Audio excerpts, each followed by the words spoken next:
मोर पिंकी रानी तोर हंसी जादूगरानी, देखते ही दिलवा मोर हो गे दीवानी। मोर पिंकी रानी तोर चाल मस्तानी, तोर बिना सुना लागे मोर जिंदगानी। हाय पिंकी रानी नाचबे संग में, ढोल बाजे धमाधम झूमबे रात भर रे। हाय रे पिंकी रानी नाचबे संग में, माया के रंग में रंगा दे मोर सार रे। तोर नैना चमके जैसे बिजली के उजियारी, तोर गाल के लाली लागे फुलवारी।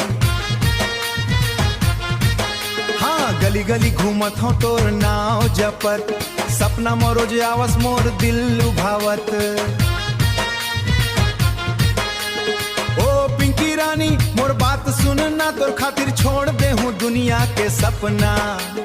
हाथ में हाथ धर संग में चलना, मोर माया के कहानी ला पूरा करना। पिंकी रानी रे, पिंकी रानी रे, तोर माया मन डूब गे हावो मैं रे।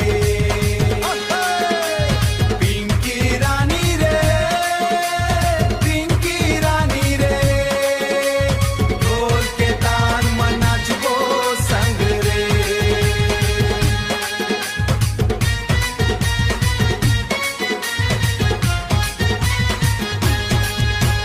नवरंग चुनरी में जब ते सज के आवस, गांव भर के छोकरा तोला देख मुस्कावस।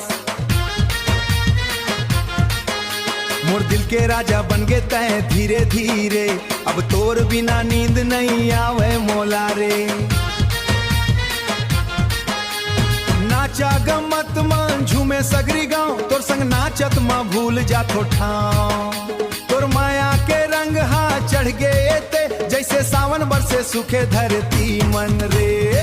मोर पिंकी रानी तोर चाल मस्तानी, तोर संग लिखा हूँ मैं माया के कहानियां। ढोल बाजे तासा बाजे झूमे जवानियां, पिंकी रानी संग कटही मोर जिंदगानी। हे पिंकी